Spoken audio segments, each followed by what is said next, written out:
On the morning of the 5th of December 1952, Albert Stratton kissed his wife goodbye and stepped out of his Bethnal Green terraced house into what he assumed was an unusually thick fog. By the time he reached the corner shop, barely 30 yards from his front door, he was gasping for breath, his eyes streaming, his throat burning as though he'd swallowed acid. He would never make it to work that day. Within 72 hours, Albert would be dead, one of thousands who would perish in what remains the deadliest environmental disaster in British history. What began as an unremarkable London fog transformed, within hours, into a toxic yellow-black shroud that brought the capital to its knees. Visibility dropped to mere inches. Buses were abandoned in the streets, their conductors walking ahead with flaming torches to guide them. The Thames claimed more victims in those 5 days than in any comparable peacetime period, as people stumbled blindly off wharves into the freezing water below. Inside the Royal Opera House, a performance of La Traviata was abandoned when the audience could no longer see the stage. In hospitals, doctors worked by torchlight as the smog seeped through windows and doors, invading operating theatres and maternity wards alike. Yet the most terrifying aspect of the Great Smog was not what people could see, but what they couldn't. Hidden within that choking fog was a lethal cocktail of sulphur dioxide, nitrogen oxides, and particulate matter, a poison so potent that it would ultimately claim more than 12,000 lives. And for the first week, as the death toll mounted hour by hour, the government said nothing. The newspapers remained largely silent. It was as though an entire city had decided to pretend that nothing unusual was happening, even as undertakers ran out of coffins and florists sold out of funeral wreaths. This is the story of those 5 days, and how Britain's darkest hour led to one of the world's first major environmental protection laws. Chapter 1. A city choked by its own success. Post-war London was a city rebuilding itself from the ashes of the Blitz, but it was also a city choking on its own ambition. By 1952, the capital had returned to its pre-war industrial vigour with a vengeance. Factories operated around the clock, power stations pumped smoke into the sky day and night, and in nearly every home across the city, coal fires burned in the grates, not the clean, smokeless fuel that would come later, but cheap, sulphurous coal that filled the air with acrid black smoke. Britain's love affair with coal went back centuries, but the post-war years had made the relationship more intense than ever. With petrol still rationed and the country desperate to export its higher quality coal to earn precious foreign currency, British households were burning the lowest grade of fuel, the stuff nobody else wanted. Each piece of this coal contained high levels of sulphur and produced thick, sooty smoke when burned. Multiply that by millions of chimneys across London, and you had a recipe for disaster. The meteorologists at the Air Ministry had been tracking an unusual weather pattern for several days. A high-pressure system had settled over the southeast of England, bringing clear, cold conditions. Under normal circumstances, this would have been nothing more than a cold snap. Unpleasant, certainly, but hardly catastrophic. What made this high-pressure system different was the temperature inversion it created. In normal conditions, warm air rises, carrying pollutants up and away from the ground. But during a temperature inversion, a layer of warm air sits on top of cold air near the surface, acting like a lid on a pot. Any smoke, fumes, or pollutants released at ground level become trapped beneath this lid, with nowhere to go. In a rural area, this might cause some morning mist. In London, with its millions of coal fires and industrial chimneys, it would create something far more sinister. Dr. E.T. Wilkins, a young researcher at the Meteorological Office, had been studying the relationship between fog and air pollution for several years. He had noticed patterns, days when the fog seemed thicker, more persistent, more acrid than usual. He had even coined a new term for these events, smog, a portmanteau of smoke and fog. But even Wilkins, who understood the chemistry better than almost anyone in Britain, couldn't have predicted what was about to unfold. On the evening of the 4th of December, the temperature dropped sharply. Londoners, already shivering from the cold snap, piled more coal onto their fires. Power stations ramped up generation to meet the increased demand for electricity. The smoke from millions of chimneys rose a few feet into the cold air and then stopped, trapped by the warm layer above. Throughout the night, the fog thickened. By dawn on the 5th of December, it had become something else entirely. Mrs. Dorothy Stevens, a district nurse in Stepney, left her home at 6 o'clock that morning to begin her rounds. "I'd seen plenty of London fogs," she would later recall. "Pea soupers, we called them. You expected them in winter. But this was different from the start. It had a colour, yellowish, almost greenish in places. And the smell. Dear God, the smell. Like rotten eggs mixed with coal smoke and something chemical I couldn't identify." By mid-morning, the smog had spread across the entire city. In the West End, shopkeepers switched on their lights at 10 o'clock in the morning as darkness descended. In the suburbs, children walking to school had to hold hands to avoid becoming separated. At London Bridge Station, trains were delayed for hours, as drivers literally could not see the signals ahead of them. The initial reaction from most Londoners was one of mild annoyance rather than alarm. Fog was a fact of life in the capital. It had been immortalized by Dickens, painted by Monet, woven into the very fabric of London's identity. Proper London fog, people told each other with a mixture of pride and resignation. The city had weathered the Blitz. It could certainly handle a bit of bad weather. But this was not a bit of bad weather. In the first 24 hours, hospital admissions for respiratory problems increased by 700%. At St. Bartholomew's Hospital, Dr. Robert Marshall watched as the emergency ward filled with patients struggling to breathe. They were all ages, he recalled. Elderly people with chronic bronchitis, yes, but also young adults with no previous health problems, children, even a few infants. Their lips were blue, their breathing laboured. We gave them oxygen, but for some, it made no difference. At the London County Council's Public Health Laboratory, Dr. Philip Hugh Jones analysed samples of the air. What he found horrified him. The concentration of sulphur dioxide, a highly toxic gas produced by burning coal, was more than 20 times the normal level. The concentration of particulate matter, tiny particles of soot and ash, was even higher. "I showed the results to my colleagues," Hugh Jones later wrote, "and at first they thought there must be an error in my measurements. No one wanted to believe that Londoners were breathing air that toxic." By the evening of 5th December, undertakers across London were beginning to notice something unusual.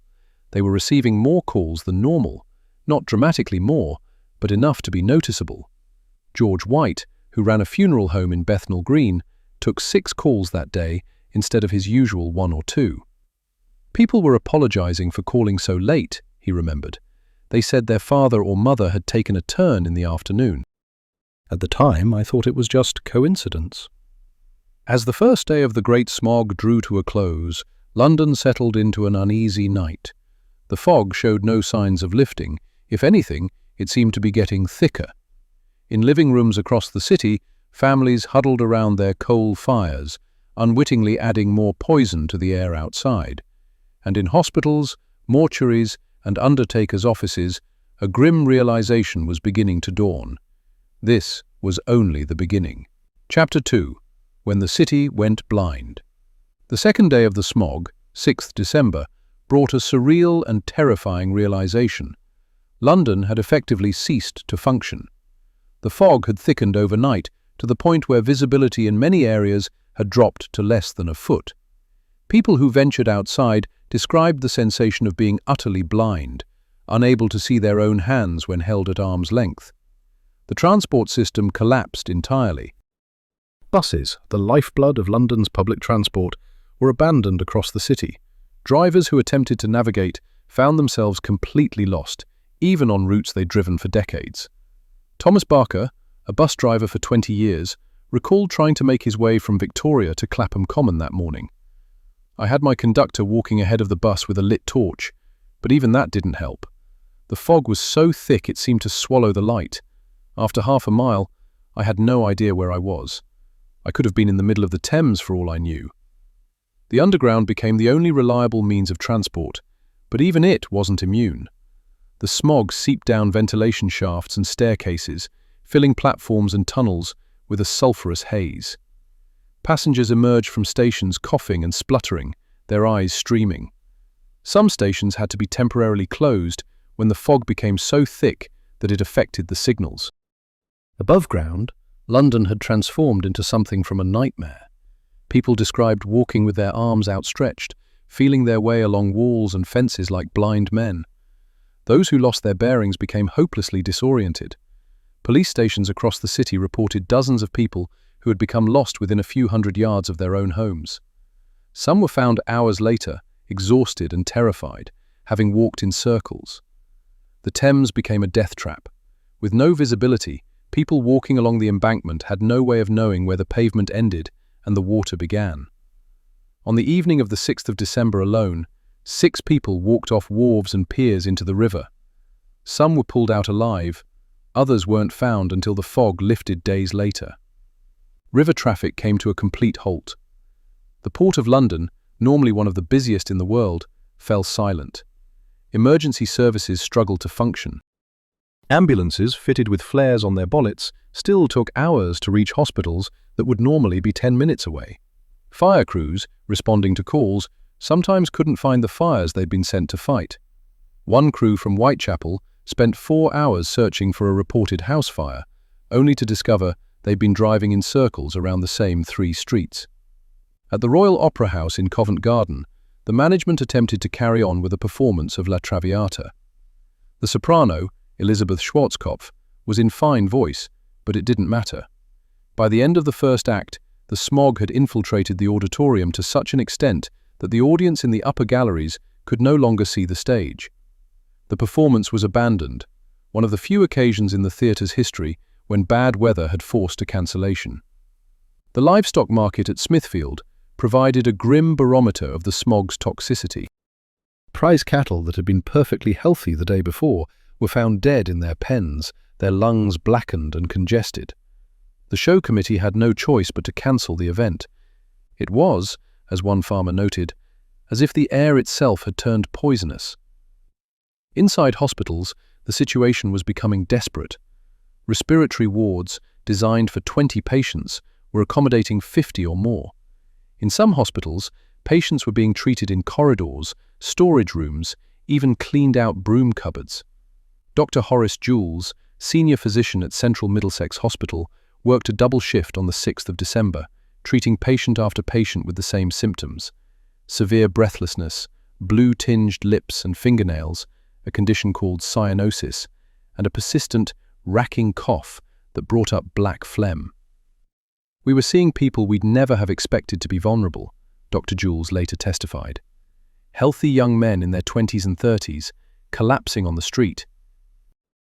The elderly and those with pre-existing conditions were hit hardest, of course, but this wasn't just affecting the vulnerable. I treated a police constable, fit as a fiddle, never smoked in his life, who could barely speak because his throat was so inflamed. The morgues were filling up. Undertakers were working around the clock, but they couldn't keep pace with the number of bodies. Arthur Baker, who worked at Poplar Hospital morgue, remembered, "By Saturday evening, we'd run out of space. We had bodies stacked on trolleys in the corridor. The hospital administration was in a panic, trying to find somewhere to put them all. It was like nothing I'd seen, even during the war." Perhaps most disturbing was the silence from official sources.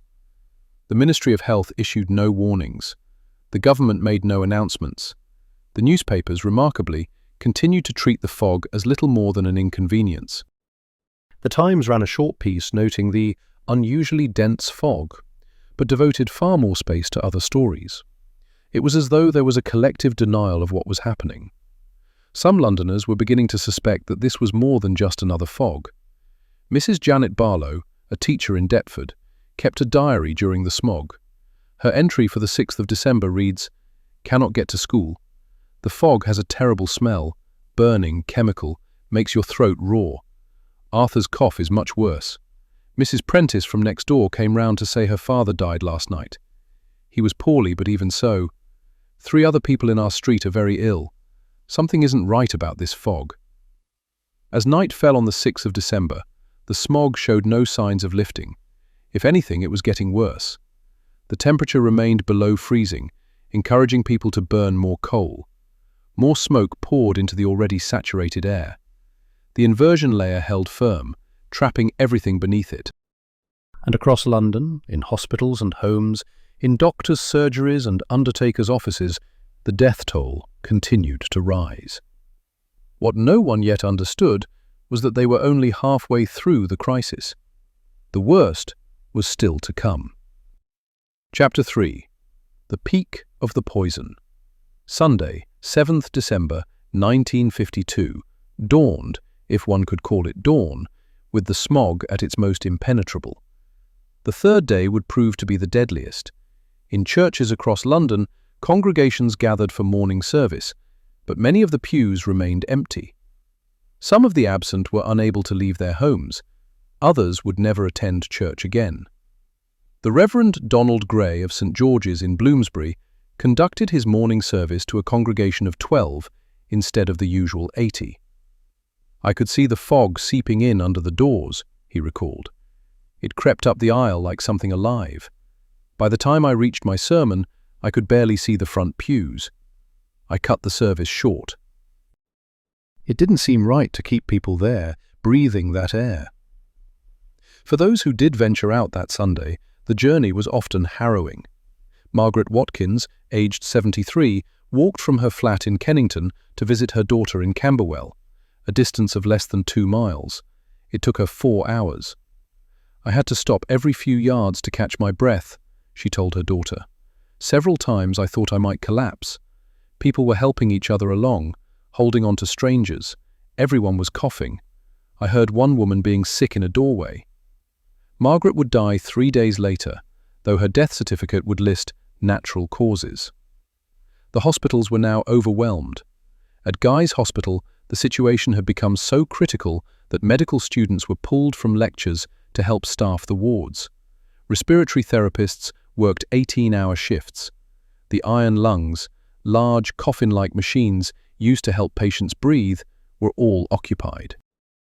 Hospital administrators were calling other facilities across the southeast, desperately seeking beds for patients who could be transferred.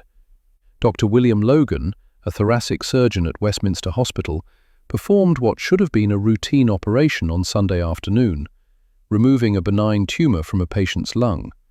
The procedure went perfectly, but when the patient was taken to recovery, she began struggling to breathe. "The air in the recovery room was so foul," Logan later wrote, "that I realized she was actually getting better oxygen under anesthetic in the operating theatre than she was breathing normally in recovery. We had to keep her sedated and on supplemental oxygen for 3 days." Newborn babies were particularly vulnerable.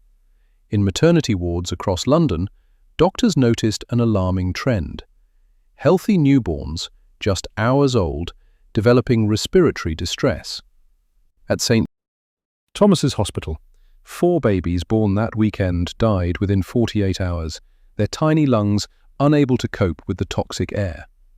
Nurses fashioned makeshift oxygen tents from sheets and rubber tubing, but supplies were running dangerously low. The elderly were dying in extraordinary numbers. At the Shoreditch Infirmary, a facility for elderly and chronically ill patients, the death rate on Sunday was 6 times higher than normal. Nurses worked through their breaks, but they couldn't keep up. "We'd go to check on someone," one nurse remembered, and find they'd passed away since the last round. Peaceful, usually, they'd just stopped breathing. But there were so many, too many. Outside the hospitals, the smog was claiming victims on the streets. Police constables, walking their beats despite the conditions, repeatedly stumbled across bodies. A man collapsed outside Waterloo Station, dead before the ambulance could navigate through the fog to reach him. An elderly woman was found sitting on a bench in Regent's Park, having apparently decided to rest and never gotten up again. A dock worker at Surrey Docks simply lay down on the ground mid-shift and died. His colleagues initially thought he'd fainted. The smog's effects weren't limited to humans. At the London Zoo, several animals died despite the best efforts of their keepers. Flamingos, with their delicate respiratory systems, were particularly vulnerable. The zoo's director made the difficult decision to move the most vulnerable animals indoors, but even that offered limited protection. The smog seeped through every crack and gap. A prize bull at a cattle show keeled over and died in front of horrified spectators. By Sunday evening, undertakers were in crisis mode. Coffin makers couldn't keep up with demand. Several funeral homes ran out of space to store bodies and had to rent refrigerated lorries as temporary mortuaries. George White, the Bethnal Green undertaker, took 37 calls on Sunday alone, compared to 1 or 2 on a normal weekend day. "I was turning people away," he said, "telling them I couldn't take any more. What else could I do?" Yet still, incredibly, there was no official acknowledgement that anything unusual was happening.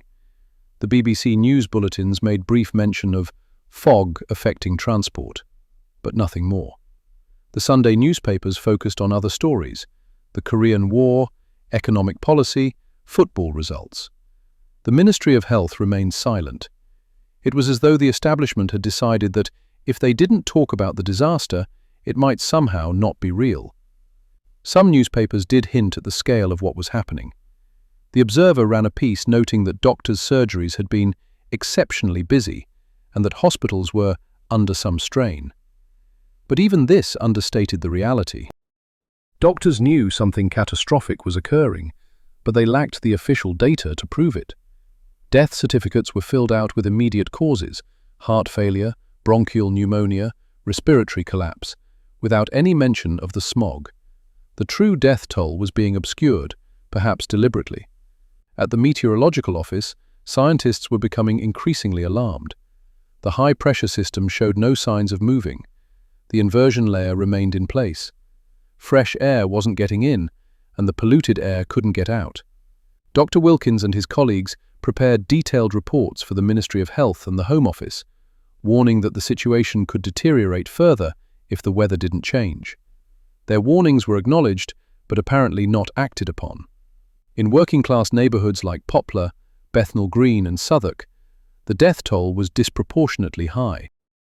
These areas had more industrial pollution to begin with, poorer quality housing that was harder to seal against the smog, and populations that included more elderly people and those with pre-existing health conditions.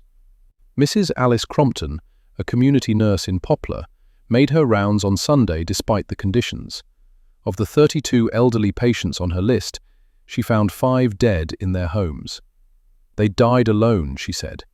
That was the worst part. In their armchairs, in their beds, alone, because no one could get to them through that fog. As Sunday turned to Monday, London entered its 4th day of the smog. The death toll was mounting by the hour, though no official count was being kept. In homes across the city, people were praying for wind, for rain, for anything that might clear the air. But the weather forecast offered no hope. The high-pressure system was holding firm. There was no relief in sight, and the government still said nothing. Chapter 4. The Silence of Authority. Monday, 8th December, brought a grim milestone: 4 full days of toxic smog with no end in sight. What made this day particularly troubling wasn't just the continued environmental catastrophe, but the deafening silence from those in power. While thousands lay dying, Westminster remained curiously mute. Harold Macmillan, the Minister of Housing and Local Government, with responsibility for air pollution matters, was conspicuously absent from public discourse. The Ministry of Health issued no warnings, no advice, no acknowledgement that anything out of the ordinary was occurring. It would later emerge that ministers had been receiving daily briefings on the situation, including projections of the death toll, but had decided that public panic would be worse than public ignorance. In the House of Commons, which was in session that Monday, not a single MP raised the smog in questions or debate. The official record shows discussions about agricultural subsidies, colonial administration, and railway timetables, but nothing about the environmental emergency unfolding outside the chamber's windows. Some MPs had difficulty even reaching Westminster through the fog, yet still, the subject wasn't broached. This silence was not accidental. Cabinet papers released decades later would reveal that there had been intense discussions about whether to acknowledge the crisis publicly. The argument against doing so was simple. What could the government actually do? They couldn't change the weather. They couldn't tell millions of Londoners to stop heating their homes in freezing temperatures. They couldn't shut down the power stations without plunging the city into darkness. Therefore, the reasoning went, it was better to say nothing and hope the weather changed before the political pressure became unbearable. Dr. Percival Blythe, the chief medical officer, submitted a report to the Ministry of Health on Monday morning. The report, marked confidential, detailed hospital admissions, known deaths, and projections based on previous, smaller smog events. His conclusion was stark. This was likely the worst air pollution event in recorded history, with a death toll that could reach into the thousands. The ministry acknowledged receipt of the report, but took no public action. Meanwhile, in those same hospitals Dr. Blythe had written about, medical staff were reaching breaking point. Nurses who had worked through the Blitz said the current situation was worse because it felt so hopeless. During the war, there had been an enemy to fight, a clear cause for the destruction. Now they were fighting the air itself. Dr. Margaret Salmon, a junior doctor at St. Bartholomew's Hospital, wrote in her diary on Monday, "Another 23 admissions today. We're out of oxygen cylinders. The pharmacy is rationing medications because we're running low on everything. Had to tell a daughter that her mother died while she was on her way to the hospital. She'd been trying to get here since yesterday but kept getting lost in the fog. What can you say? Sorry your mother suffocated while you were wandering in circles outside. This isn't medicine. This is triage in the middle of a disaster no one will acknowledge." The disconnect between official silence and lived reality was profound. In neighbourhoods across London, residents were organising their own responses.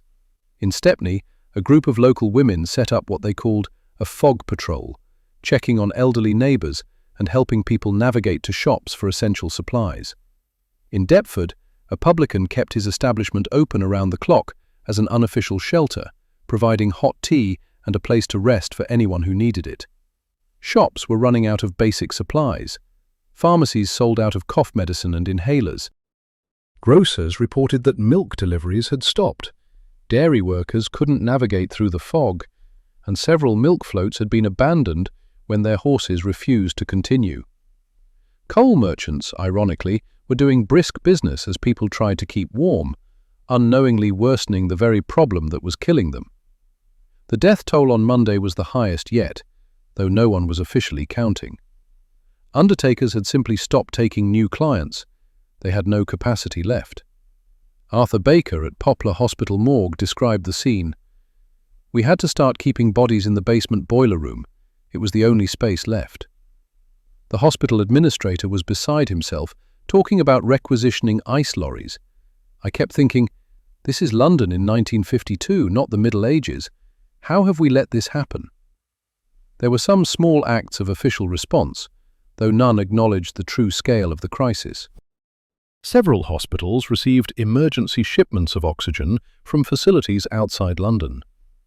The Metropolitan Police quietly increased patrols, though their official brief was to assist with fog-related difficulties rather than respond to a public health emergency. Some schools, at the discretion of headmasters, closed for the day, though no official guidance was given. In Fleet Street, journalists were beginning to ask difficult questions. The Daily Telegraph ran a front-page story on Monday evening with the headline, "Dense Fog Continues to Disrupt Capital," but it was the subheading that was more significant. Hospitals report unusual pressure. It was the first mainstream acknowledgement that something more than inconvenient fog was affecting London. Other newspapers followed suit, though their coverage remained cautious, almost circumspect. No one wanted to be accused of causing panic. The smog itself showed slight signs of thinning on Monday afternoon. Visibility in some areas improved from virtually 0 to perhaps 10 or 15 feet. It was a marginal improvement, but after 4 days of total blindness, it felt like a miracle. People ventured out tentatively, hoping the worst was over. They were right, though they couldn't have known it. The high-pressure system was finally weakening. A weather front was moving in from the Atlantic, bringing wind and the promise of rain. But even as the fog began its gradual retreat, the death toll continued to rise. The smog had damaged thousands of lungs, weakened thousands of hearts. Many, who seemed to have survived, would die in the days and weeks to come. As Monday evening drew to a close, London was a city in mourning, even if that mourning hadn't yet been publicly acknowledged. In homes across the capital, families were dealing with empty chairs at the dinner table. Doctors were writing death certificates at an unprecedented rate. Undertakers were telling families that funerals would have to wait. There simply wasn't capacity. And in Westminster, the government continued to pretend that nothing unusual had happened. But the smog wasn't quite finished with London. One more night of poisoned air awaited. Chapter 5. The Lifting of the Veil. Tuesday, 9th December 1952, began with the first genuine reason for hope in 5 days: wind. Those who had lived through the smog would remember that moment when they first felt fresh air on their faces after days of thick, choking fog. It arrived gradually, first as a barely perceptible breeze, then as a proper wind that started to break up the stagnant air that had suffocated the city. The weather front that meteorologists had been tracking moved over London early on Tuesday morning. With it came rain, blessed, cleansing rain that began to wash the accumulated filth from the air. By mid-morning, people could see across the street. By afternoon, visibility had improved to several hundred yards. By evening, the smog had largely dispersed, carried away by winds that seemed like divine intervention to Londoners who had begun to think the fog would never end. As visibility improved, the true scale of the disaster began to reveal itself. Across London, a layer of black, oily soot covered everything. Cars, buses, and buildings were coated in a grimy film. People who wiped their windows found their cloths turning black. In parks, the grass had a dark, deadened look. The Thames ran grey with the filth that had been washed into it. But it was the human cost that was truly shocking. As the fog cleared, police received dozens of calls about bodies. Some were on park benches, others collapsed on street corners. One man was found slumped against a pillar box, where he'd apparently been trying to post a letter. A woman was discovered in an alley between two shops, less than 50 yards from her home. The fog had claimed them, and the fog had hidden them. Now, as the veil lifted, London had to confront what it had lost. In hospitals, the immediate emergency began to ease, but only slightly. New admissions slowed, but the wards remained packed with people suffering from the smog's effects. Doctors were seeing patterns they'd never encountered before. Young, healthy people with severely damaged lungs, children with chronic breathing problems that hadn't existed a week earlier, elderly patients who seemed to be recovering but then suddenly deteriorated. Dr. Robert Waller, a pathologist at St. Bartholomew's Hospital, conducted post-mortem examinations on several of the smog's victims. What he found was deeply disturbing. The lungs were black, he later reported, not the gradual darkening you see in long-term smokers, but a uniform black discoloration throughout the tissue. Some lungs showed signs of acute chemical burns. Others had filled with fluid, essentially drowning the victim from the inside. The trachea and bronchi were inflamed and coated with a black, tarry substance. The Registrar General's office began compiling death statistics for the week. The initial count was shocking, approximately 2,000 deaths above the normal rate for early December. But as the days passed and more data came in, it became clear that this was just the immediate toll. People who had survived the smog continued to die from its effects throughout December and into January. Respiratory infections, heart failures, complications from damaged lungs. The smog's legacy would stretch on for weeks. The final death toll from the Great Smog of 1952 remains uncertain to this day. The official figure, acknowledged years later, was approximately 4,000 excess deaths. Modern research, using more sophisticated analytical methods, suggests the true number could be as high as 12,000 when long-term effects are included. Some of those who died in January and February 1952 almost certainly owed their deaths to damage caused by the smog, but their death certificates listed pneumonia, heart disease, or bronchitis without any mention of the environmental cause. On Tuesday afternoon, As the last vestiges of the smog dissipated, people began to emerge from their homes. The scene was surreal. London looked like itself again, the familiar buildings, the red buses starting to run, the Thames visible from its bridges.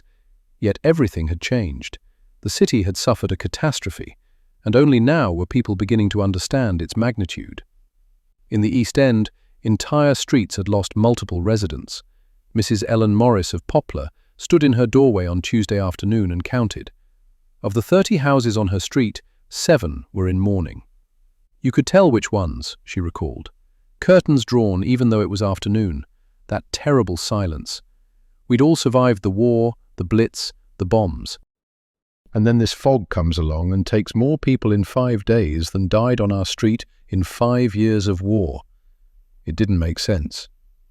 The newspapers, finally freed from the cautious silence of the previous days, began to report the story in earnest. The Daily Mirror ran a headline on Wednesday: "Fog disaster, thousands dead." The Manchester Guardian called it "the smoke that killed." The Times, ever restrained, noted that the recent fog appears to have coincided with an increase in mortality rates. But the reporting was hampered by lack of official information. The government still wasn't releasing figures, still wasn't acknowledging the scale of the crisis. Parliament finally addressed the smog on 10th December, a full day after the fog had lifted. The debate was short and largely deflected any criticism of the government's handling of the situation. Ian MacLeod, the Minister of Health, stated that while there had been some increase in deaths, it was too early to establish a definitive link to the fog. He assured the House that the ministry was monitoring the situation carefully. This response infuriated the medical community. Dr. Horace Jules wrote an angry letter to The Lancet. "Some increase? Monitoring carefully? Our hospitals were overwhelmed. Our morgues were full. We ran out of oxygen trying to save lives. And the Ministry of Health wants more time to establish a link? I've been practicing medicine for 30 years, and I've never seen anything like what I saw during those 5 days. The link is not just established, it's written in the death certificates I've been signing all week." The cleanup began immediately. Teams of workers pressure-washed buildings, scraped soot from monuments, and hosed down streets. The black film that had settled over London took weeks to fully remove. Some buildings bore the stains for years. But no amount of cleaning could wash away the psychological impact on those who had lived through it. Survivors of the smog spoke of a particular kind of trauma. They'd been under attack from an invisible enemy, one that couldn't be fought or escaped. Many developed what we'd now recognize as anxiety disorders, particularly related to weather. Fog of any kind would trigger panic attacks. Some refused to leave their homes on overcast days. Parents became hypervigilant about their children's breathing, rushing them to doctors at the first sign of a cough. The smog had also exposed uncomfortable truths about British society. The death toll was not evenly distributed. The poor had died in far greater numbers than the wealthy. Those living in industrial areas had suffered more than those in leafy suburbs. Those in crowded, poorly ventilated housing had fared worse than those in modern homes with better air circulation. The Great Smog had been, in many ways, a class disaster, a fact that would have profound political implications in the years to come. As the week drew to a close, London was a changed city. The fog had lifted, but its shadow remained. Families grieved, doctors tallied the dead, and slowly, painfully, Britain began to ask itself a question it should have asked years earlier. How had they let this happen? The answer would eventually lead to one of the world's first major pieces of environmental legislation, but that was still years away. In the immediate aftermath, there was only grief and anger, and the determination that this must never happen again. Chapter 6. The Reckoning. In the weeks following the Great Smog, Britain grappled with what had happened, and, more pressingly, with who was to blame. The government's initial position was that the event was an unfortunate act of nature, a perfect storm of weather conditions that no one could have predicted or prevented. This explanation satisfied almost no one, least of all the thousands of families who had lost loved ones. The medical evidence was overwhelming. Hospitals reported that death rates during the week of the 4th to the 9th of December were approximately 9 times higher than normal. The excess deaths showed a clear pattern: respiratory and cardiovascular conditions, predominantly affecting the elderly and those with pre-existing health problems, but also claiming victims across all age groups. The timing left no doubt about the cause. Dr. E.T. Wilkins, the meteorologist who had coined the term smog, published a detailed analysis in the British Medical Journal in early 1953. His paper meticulously documented the relationship between fog conditions and mortality rates, using data from the London County Council and various hospitals. The correlation, he wrote, is not simply suggestive, it is definitive. During the 5 days of dense fog, mortality increased by 400% in some areas. This was not coincidence. This was cause and effect. But if the cause was clear, the solution was not. Britain's economy depended on coal. Homes were heated with coal, power stations ran on coal, industries relied on coal. The country was only 7 years removed from the war, still rebuilding, still rationing some goods. Telling people they couldn't burn cheap coal to heat their homes in winter was politically untenable. Yet clearly, something had to change. Public anger was mounting. Letters to newspapers demanded action. The National Smoke Abatement Society, which had been campaigning for cleaner air for decades, suddenly found itself with political momentum it had never previously enjoyed. Londoners who had tolerated dirty air as an unavoidable fact of urban life were no longer willing to accept it. The smog had changed something fundamental in the British psyche. The government, sensing the political danger, appointed a committee to investigate air pollution and recommend policy changes. The Committee on Air Pollution, chaired by Sir Hugh Beaver, was announced in May 1953, 5 months after the smog. Critics noted the delay and questioned whether the government was serious about change or simply trying to let public anger dissipate. The Beaver Committee took 2 years to complete its work. Its members visited industrial cities across Britain, consulted with scientists and medical professionals, and reviewed air pollution policies from other countries. Their report, published in 1955, was comprehensive and damning. Britain's air, they concluded, was among the dirtiest in the developed world. Current regulations were inadequate and poorly enforced.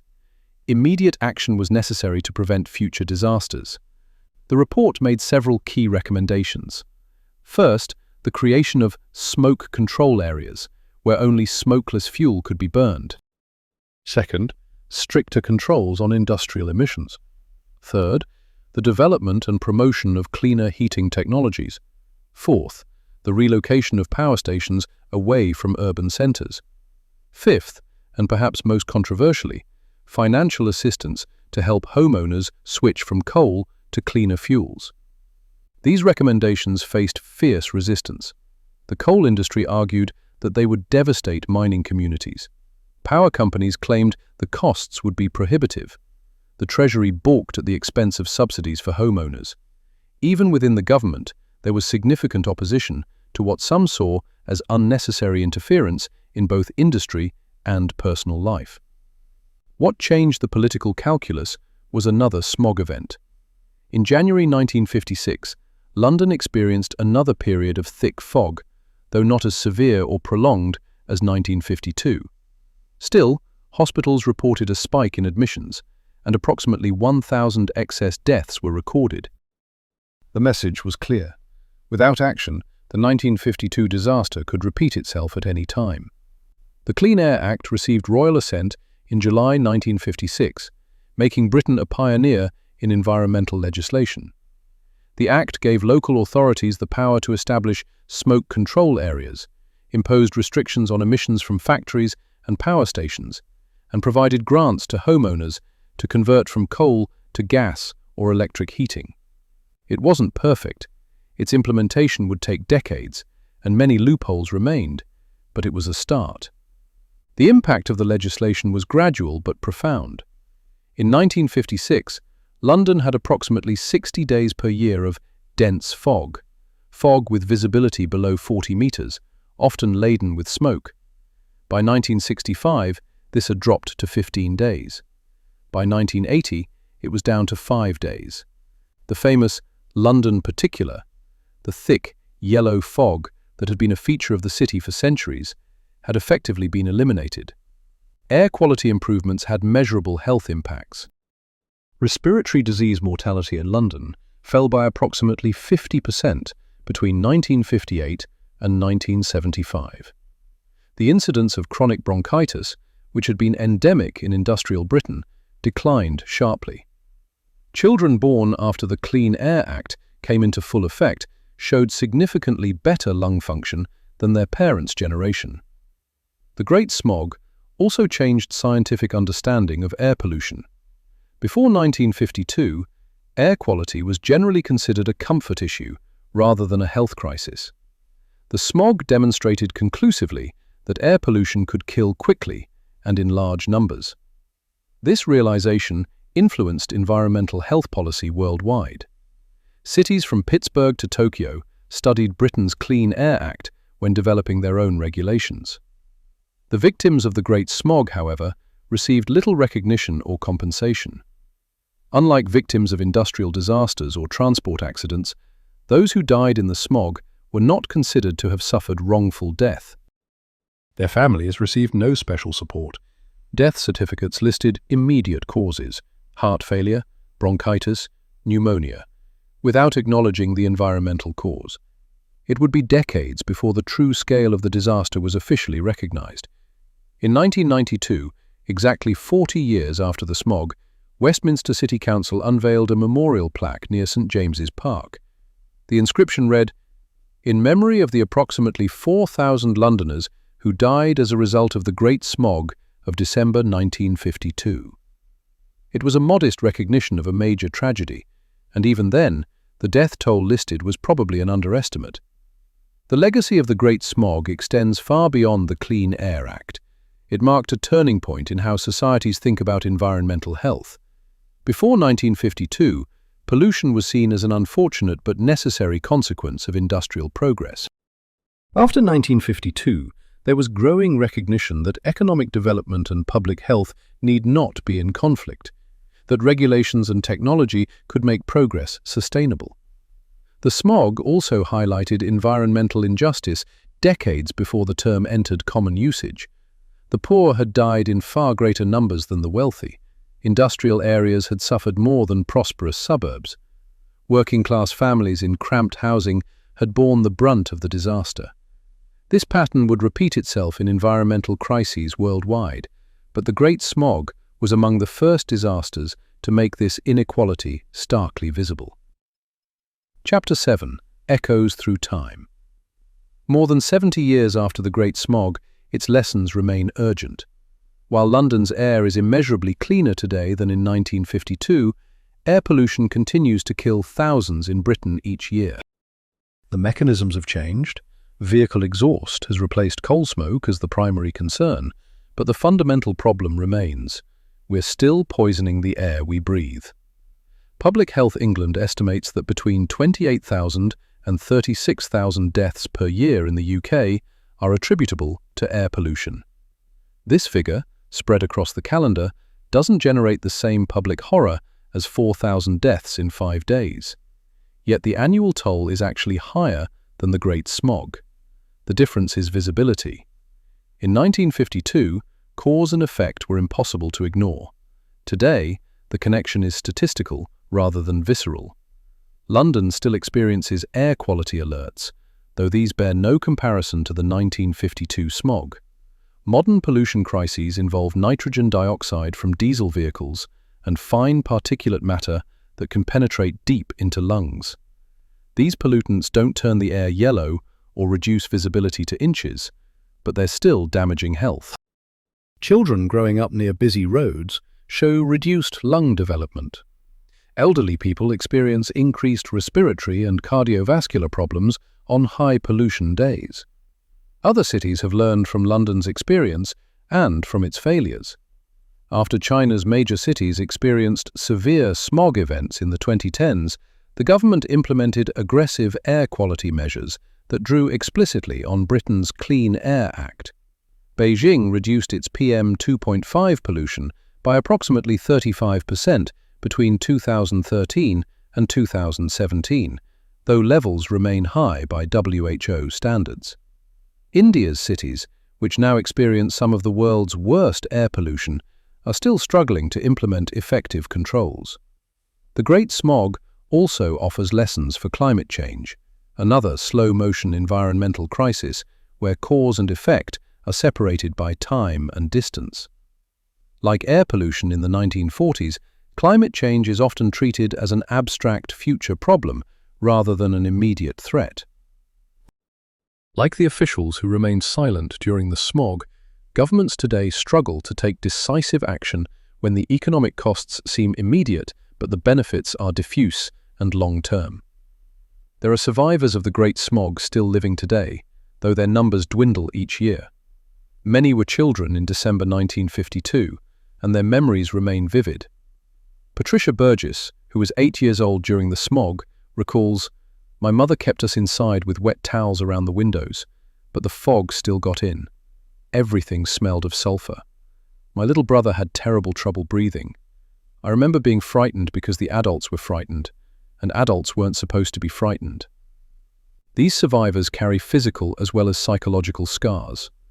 Research has shown that children exposed to the Great Smog showed reduced lung function throughout their lives, even if they seemed to recover at the time.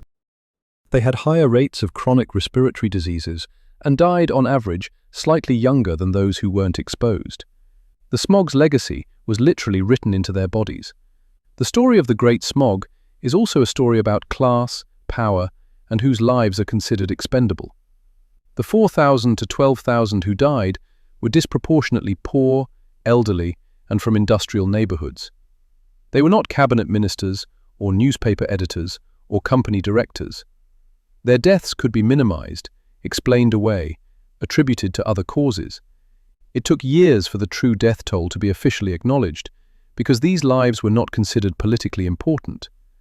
This pattern repeats itself in environmental disasters worldwide. The people most affected by pollution, climate change, and environmental degradation are rarely those making policy decisions.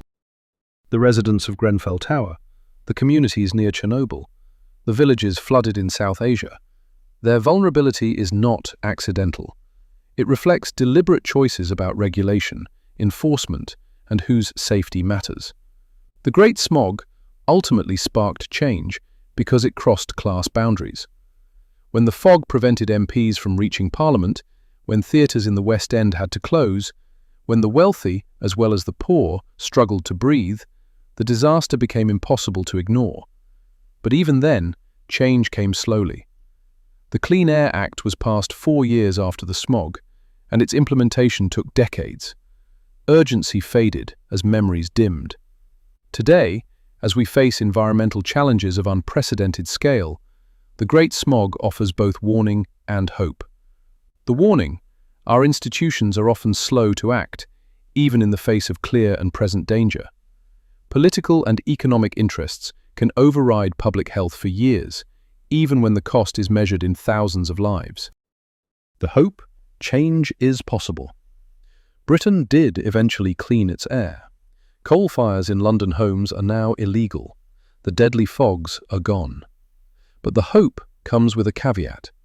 Change came only after catastrophe, only after the bodies were counted, only after the public anger became too great to ignore. Must we always wait for disaster before we act? The Great Smog suggests that, tragically, we often do.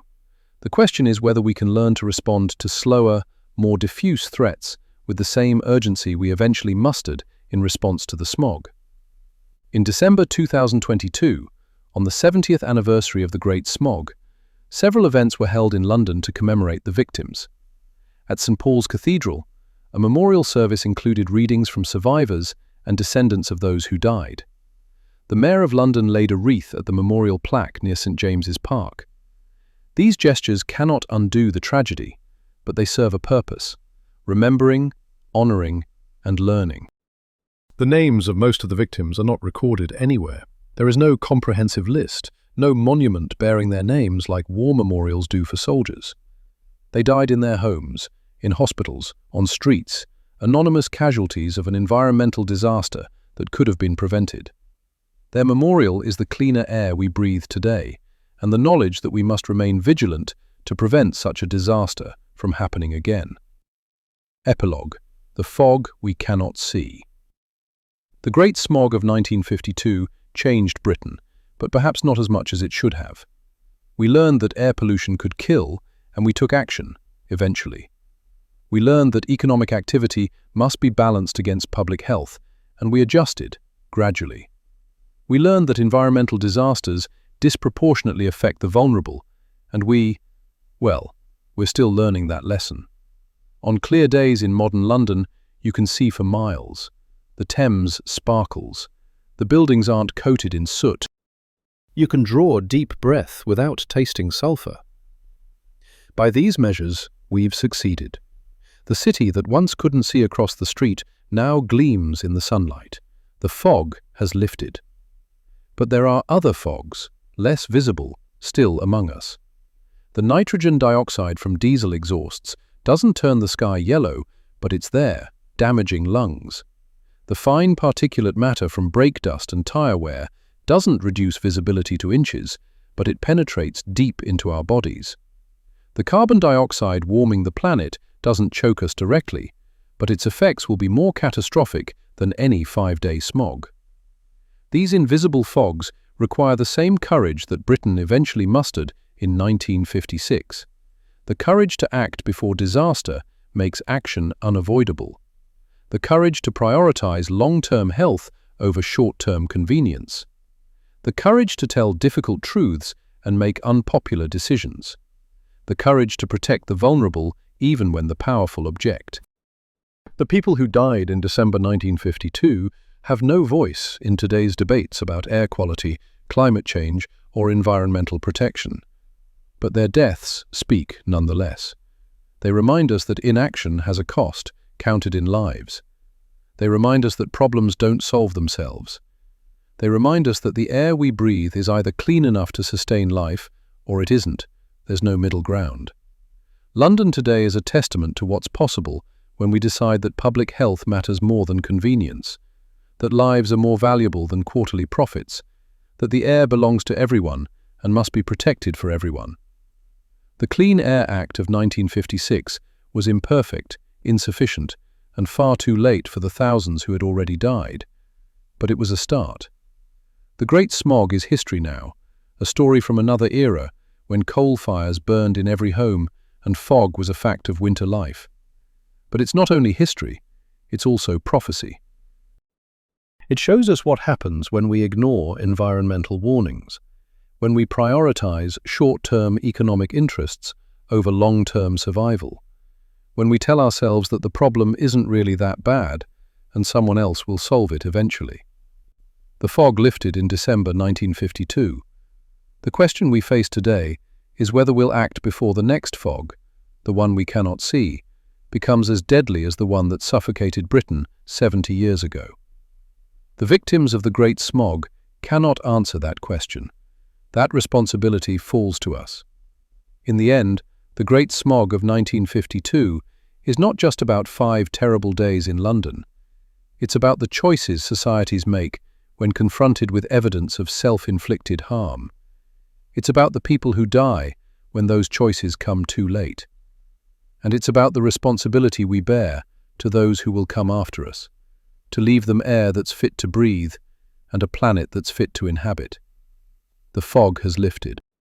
But we must never forget that once upon a time, Britain nearly suffocated itself through ignorance, inaction, and denial. That memory should guide us as we face the environmental challenges of our own age, because the greatest tragedy of the Great Smog would be if we learned nothing from it, if we allowed history to repeat itself in new forms, with higher stakes and no guarantee of a happy ending. The sky over London is clear today. Let's work to keep it that way.